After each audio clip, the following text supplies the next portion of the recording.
Joining me now on the Boardwalk Honda Hotline, talk a little baseball. Don't forget the Powder Blue podcast tonight on 97.3 ESPN. Frank Klose, Jeff Mosher, Hunter Brody. We'll talk a little baseball, a little Phillies, a little this, a little that. We will get into some baseball and more right now with Frank, of course, from the Powder Blue podcast, covers the Phillies for 97.3 ESPN.com. What's going on, Frank? Not much. Just enjoying some confinement in my house. How about you? Doing a little social distancing still there, are you? Yeah, but it's okay. It's okay. We're getting used to it. I think we're hitting our stride. We're getting used to the new normal for now. Here's a question for you. I imagine it. I know the answer to the question. I assume that it was a Phillies spring training game. What was the last live sporting event you were at? Yeah, it definitely would have been March 4th, Wednesday, March 4th, Philadelphia Phillies home game. That was against the Pirates, I believe.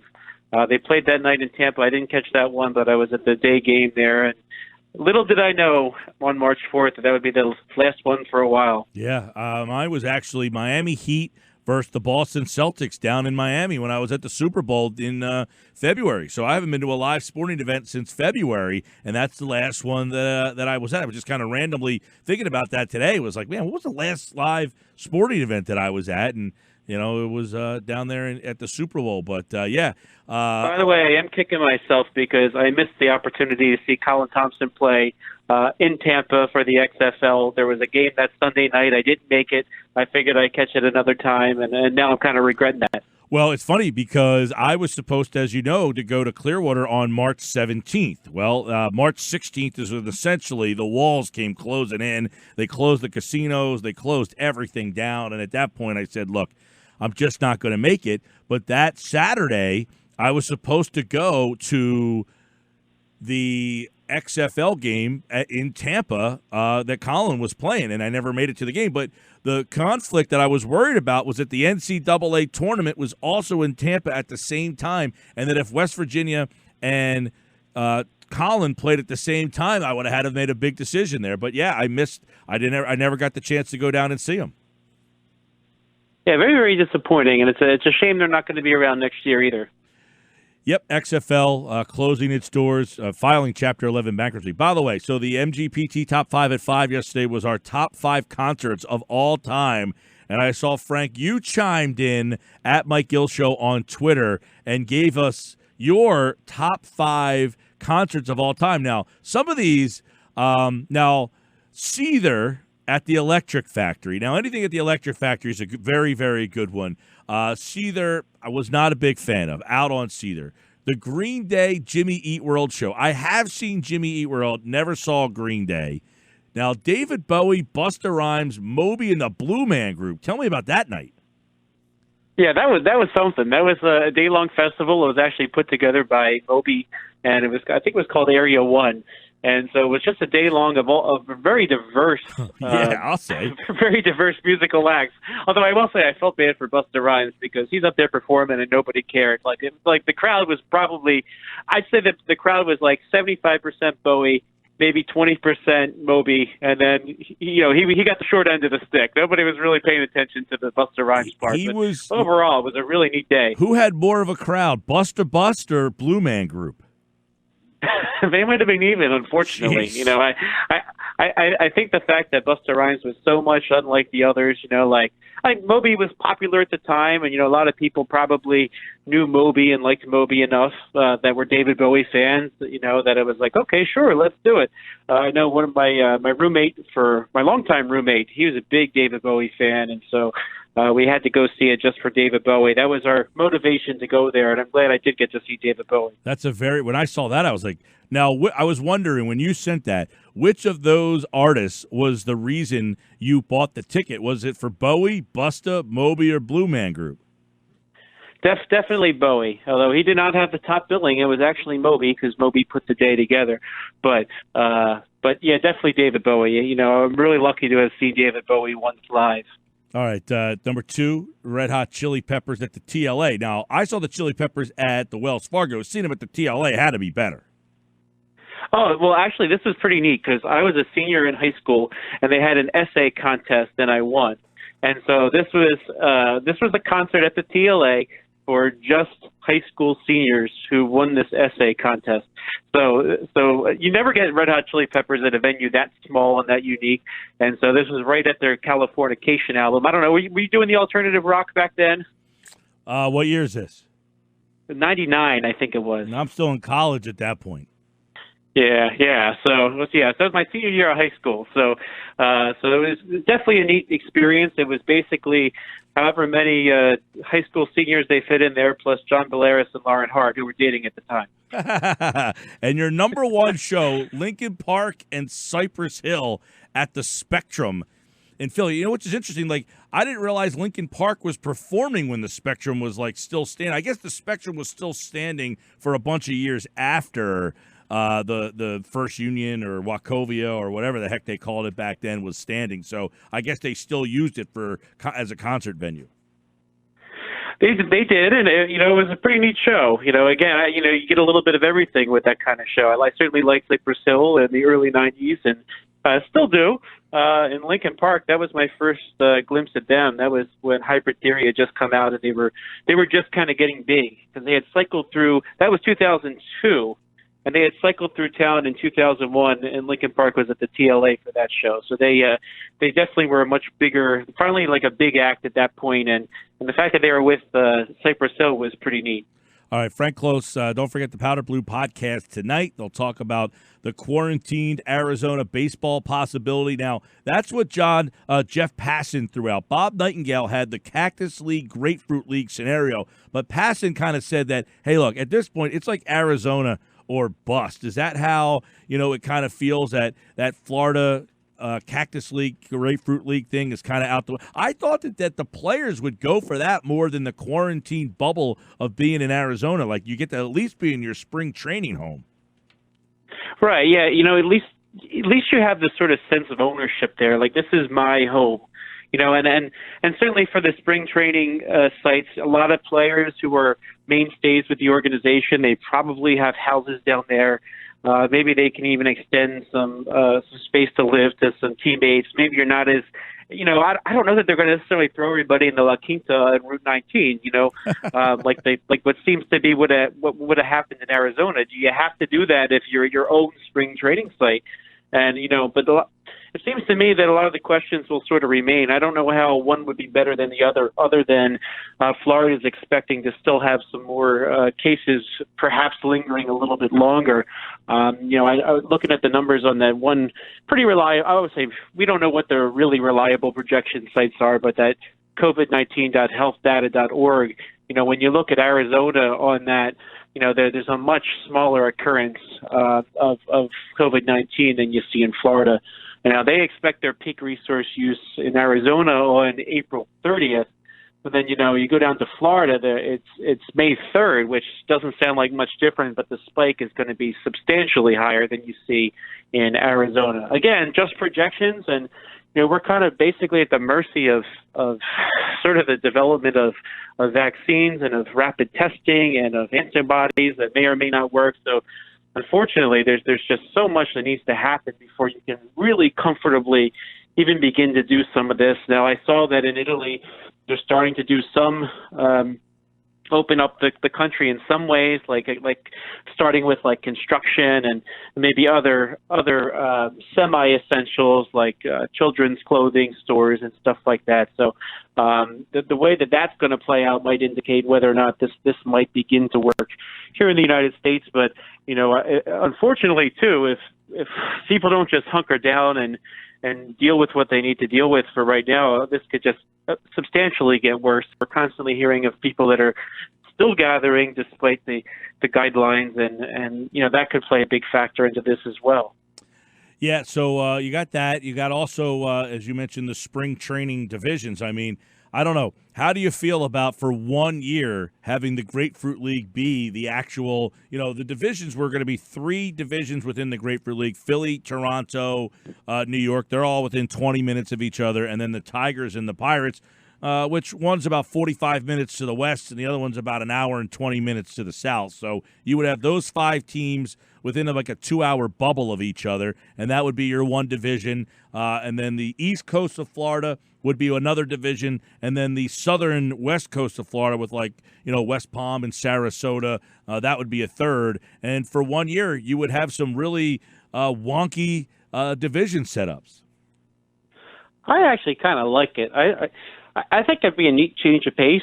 For all that we spent the time worrying about the Nationals and the Braves. I mean, we're at the point now where the divisions are kind of still pretty small, and you're playing those same teams in your bubble over and over again. And let's face it, the Yankees are probably the strongest one in the division, even with their ongoing injuries. But it'd be kind of neat to see the Phillies play the Yankees on a regular basis, and see the Phillies play the Blue Jays on a regular basis, and Pirates even. I mean, it's not going to be the same as when they used to play across state rather frequently, but I just think it's a neat change of pace, and if this is what makes baseball happen, I mean, that certainly is an extra incentive to be behind it, because it sounds like it's either something like this, or some would actually even say it's going to be really hard to do the entire season at all. So if this is what gets things going, I think we need to realize, and we kind of talk about this on the podcast a little bit tonight, but if this is the best opportunity for us to have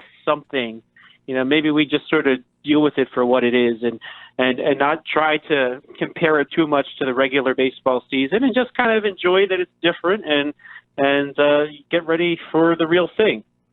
Yeah, and Rob Manfred today sent out a memo committing to pay league employees through at least May 31st. So, I guess the message there is, hey, we're doing all we can to pay these people so that we can play baseball, so we could try to get some semblance of a season going. Now, you just mentioned a full season. At what point is playing a full season out the window?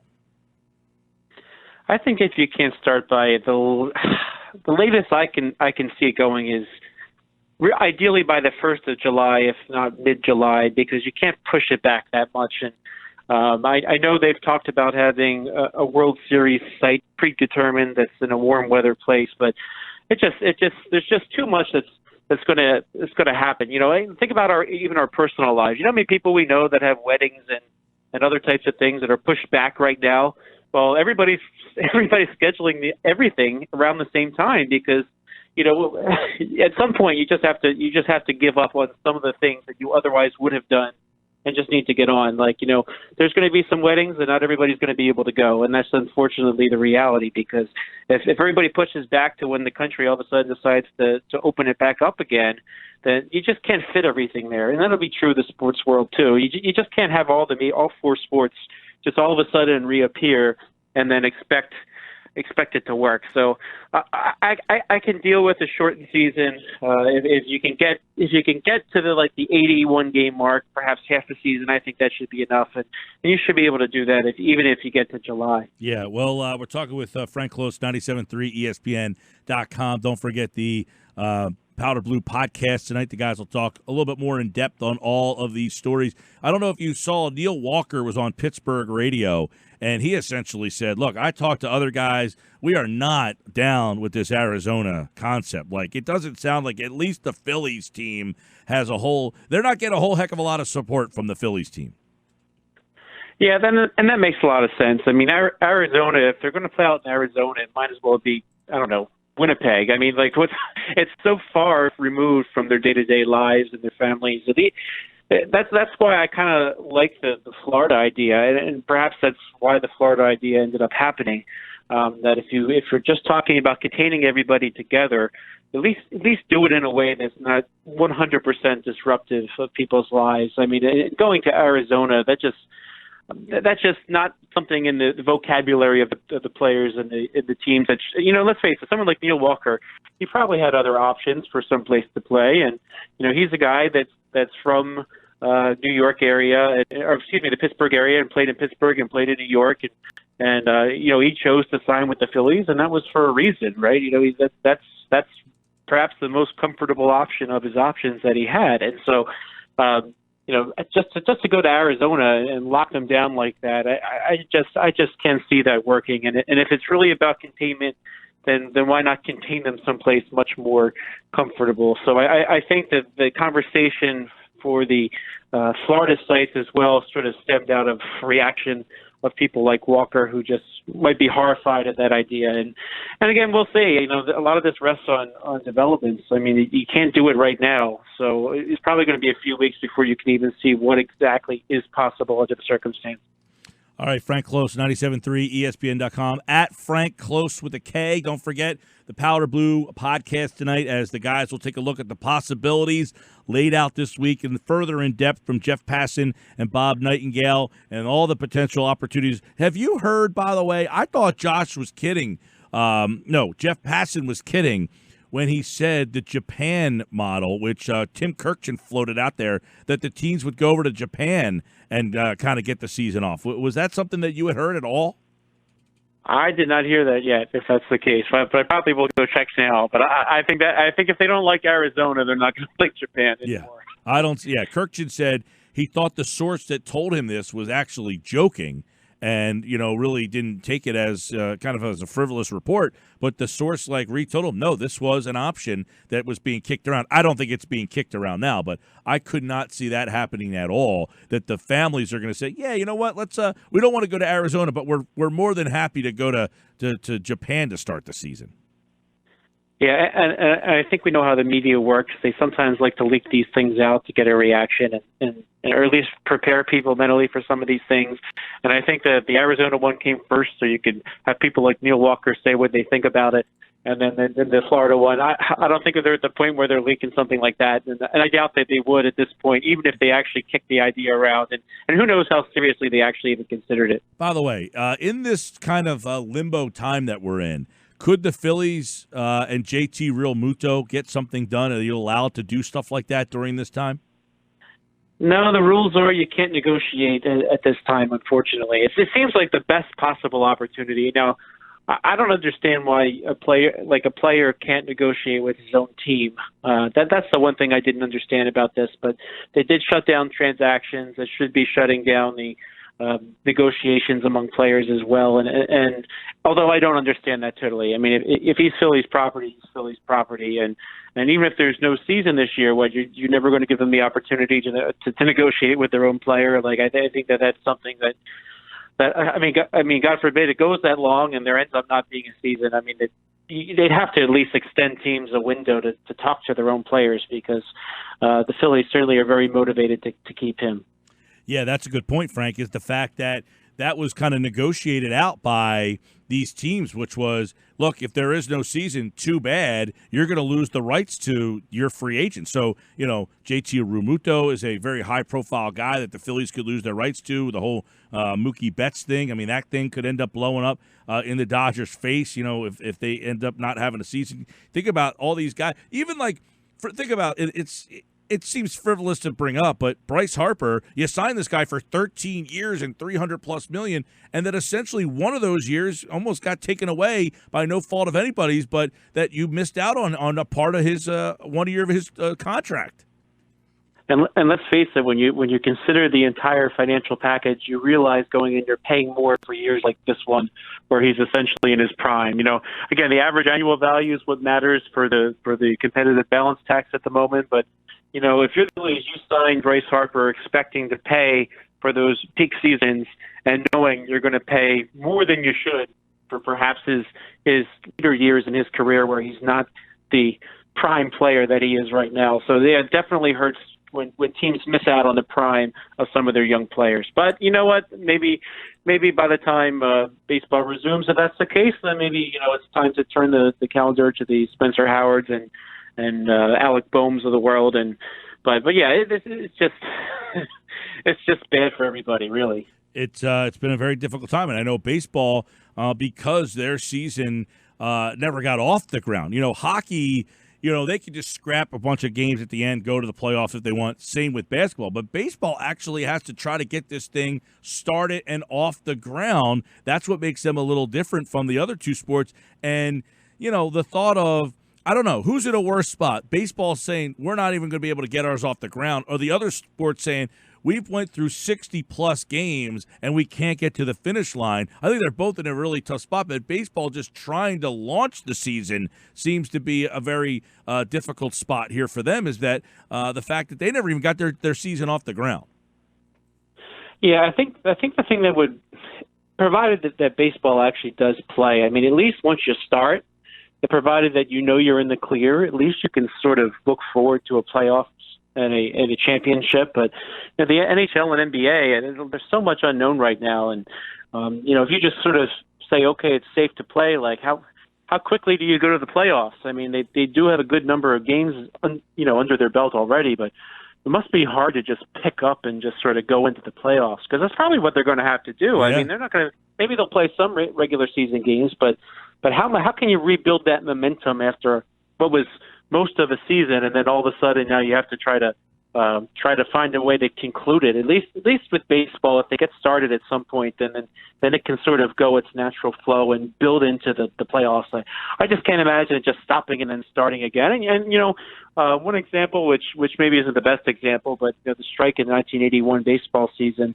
The first half, the Phillies were deemed the winners of the first half, right? And then they get to the playoffs, and they had totally fallen flat after baseball resumed again. So it would be very, very interesting to see. And definitely in that situation where you had it sort of cut in the middle, the second half teams fared much better than the ones that were sort of doing the best in the first half. So I'd rather just see it, if from MLB, at least be able to move towards that, look towards a World Series, try to have something at the end. But I can't imagine the Sixers or Flyers just, remember how well the Flyers were playing, of course, Yeah. Can they just pick up and just start playing like that again? Right, that's a great point. That's going to be really, really difficult. That's a great point, where the Flyers for a couple of years were kind of like off the radar, and they were putting themselves back on the map. Like, people were back to, hey, I'm intrigued, I'm interested in this team. And then all of a sudden this happened. By the way, one other guy, you talk about free agents, JT Realmuto, but the Phillies signed Didi Gregorius in, 1 year, $14 million, and obviously they're not going to get the ROI on that potential deal, because he's going to, miss a bunch of games, obviously, if they don't get the season off the ground. But it would have been really interesting to see how he fit in and came back after, kind of coming back last year from the Tommy John surgery. Yeah, and the thing comparing him to Realmuto, Realmuto, you laid out some of your best prospects. At least Gregorius, like, you were just paying him money. And if they end up not paying him most of that money anyway, then it's sort of like nothing ventured, nothing lost. And maybe by next year, Alec Boehm is ready. But certainly the Gregorius thing, just to miss it, is kind of that's more a disappointment. Whereas, Realmuto, that could be a disaster if they just aren't able to get him back after all that and after laying that out. And Gregorius, it's a shame too for him, because he signed that 1 year deal to kind of prove that he was Didi again and be able to have a market next year. And then, what's a guy like him to have? Like, all he's got is a handful of Grapefruit League games and didn't even play this year. So one question is, will another team be willing to even match what the Phillies offered him this year if he wasn't able to prove anything during that entire time? Frank Klose, the guys will have more tonight doing the Powder Blue podcast. Check it out, 6 to 7 right here on 97.3 ESPN. All right, Frank, take care, pal. You too. Catch you soon. Yeah, man. Frank Klose, like all guys, appeared via the Boardwalk Honda hotline.